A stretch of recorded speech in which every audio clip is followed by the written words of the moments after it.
As twilight painted the forest in shades of lavender and gold, a humble woodcutter made his way home.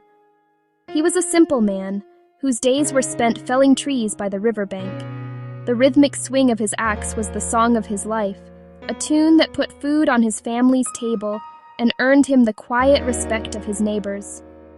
His most prized possession wasn't gold or jewels, but his sturdy iron axe, its handle worn smooth by his own hands.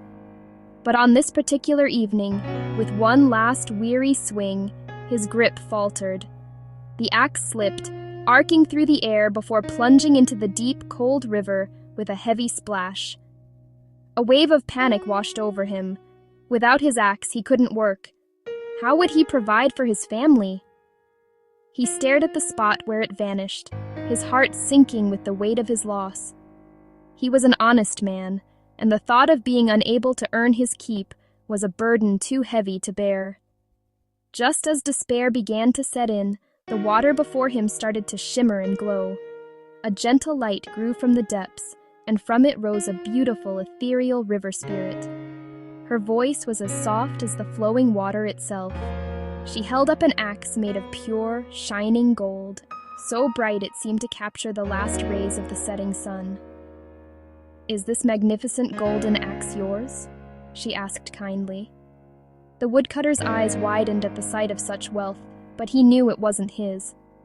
With a heavy heart, but a clear conscience, he shook his head. "No, that is not mine. My axe was made of simple iron." The spirit nodded and dipped back beneath the surface, only to reappear holding a second axe, this one crafted from gleaming, polished silver. It shone with the cool light of the moon. "Perhaps this elegant silver axe is the one you lost," she inquired. Again, the woodcutter shook his head, his voice steady. "That one is not mine either," he said. "Mine was plain and old, but it was mine." The spirit smiled, a warm and knowing expression on her face. She descended one last time and returned, holding his familiar, worn iron axe, complete with its nicks and scratches. The woodcutter's face lit up with pure relief and joy. "Yes, that one is mine!" he exclaimed. The spirit's smile widened.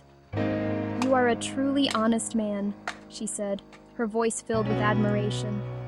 "To reward your integrity, I will return not only your own axe, but the golden and silver ones as well."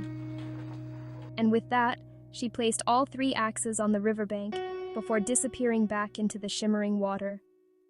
When the woodcutter returned to his village, word of his incredible fortune and, more importantly, his unwavering truthfulness spread like wildfire. He was no longer just a simple woodcutter. He was a symbol of integrity. His neighbors looked at him with a new level of respect, and his family was secure. The lesson of his story is a timeless one. When you choose the truth, even when a lie might seem easier or more profitable, you gain something far more valuable than gold or silver. You keep your dignity, you earn the trust of others, and you can rest with a peaceful heart. So as you drift off to sleep tonight, remember the honest woodcutter.